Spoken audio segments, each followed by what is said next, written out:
Na terceira reportagem da série Monumentos Tradicionalistas, a gente mostra hoje uma estátua que para algumas pessoas também simboliza Passo Fundo. Estamos falando do Teixeirinha. É só perguntar por alguns minutos que o nome dele logo aparece. Tem algum monumento aqui em Passo Fundo tradicionalista que lhe venha à memória, que a senhora tenha visto espalhado na cidade? O Teixeirinha. Teixeirinha também é um símbolo, né?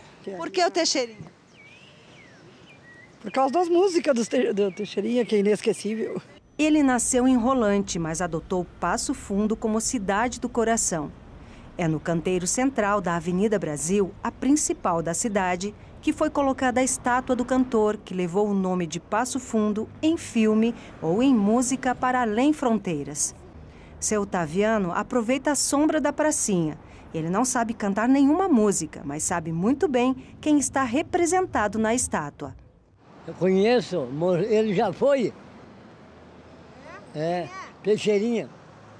O que o senhor sabe do Teixeirinha? Eu sei que ele era um cara bom antigamente. Era gente boa. Não sei cantar, não sei. Cantar não sei cantar, ele sabe. Mas o senhor ouviu bastante Teixeirinha? Muitas vezes. Dancei no baile dele. Teixeirinha morreu no final de 1985.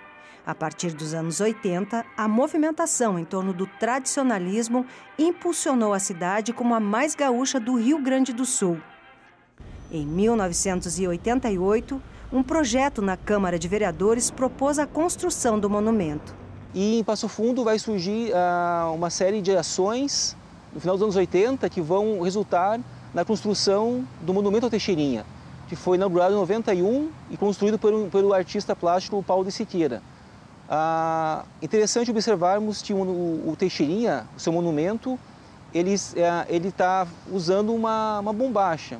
E é interessante observarmos também que durante a vida do Teixeirinha, tem estudos nesse sentido, inclusive, o Teixeirinha ele não esteve assim associado completamente ao MTG. Muitos membros do MTG classificavam o Teixeirinha como um cantor regionalista e não tradicionalista. Mas após a morte dele, ele passou a ser associado à figura do MTG na cidade. O lugar em que se encontra o monumento não foi por acaso. Claro, eu tinha uma casinha ali. Aonde que era? Parece que era ali, parece que é ali. Não tenho bem certeza, mas era por ali. Ou por aqui, não lembro mais. Ela foi colocada numa região importante da cidade, uma região central, próxima digamos assim, do centro histórico da cidade e também próxima do local onde ele residia na cidade. É bom lembrarmos que a música gaúcha de Passo Fundo foi um dos seus primeiros sucessos, né? E inclusive depois passou a ser uma espécie de hino informal da cidade, não oficial. E depois, logo em seguida, nos anos 60, ele lançou um disco chamado Saudade de Passo Fundo. E nos anos 70 ele até gravou um filme aqui em Passo Fundo, inclusive. Então, por tudo digamos assim, essa relação dele com Passo Fundo, as pessoas geralmente o veem na cidade com carinho. E, obviamente, daí o MTG vai associá-lo ao seu movimento pós-morte. Me perguntaram se eu sou gaúcho, está na cara, repare o meu jeito. Eu sou gaúcho lá de Passo Fundo, trato todo mundo com muito respeito.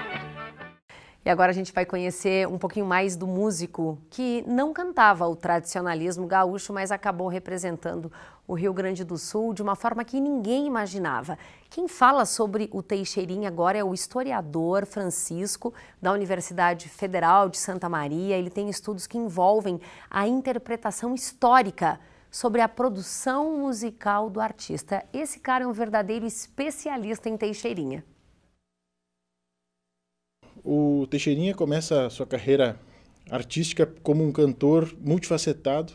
Como ele começa no rádio, ele não é um cantor afinado necessariamente apenas com a questão do tradicionalismo, que nem existia como tal na época, mas ele não fica restrito apenas à música gaúcha. Cantava seresta, cantava ritmos aqui do Rio Grande do Sul, mas também se inspirava muito nas duplas caipiras do interior de São Paulo, no samba, canção.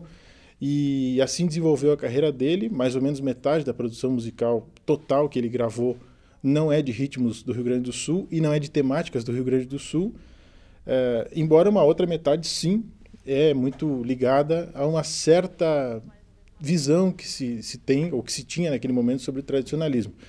Por conta dessa miscelânea, ele acabou sendo mais envolvido em algumas polêmicas. Eu não diria que ele se envolveu, porque ele especificamente tinha o interesse de agradar o público dele e parece que tinha a fórmula disso.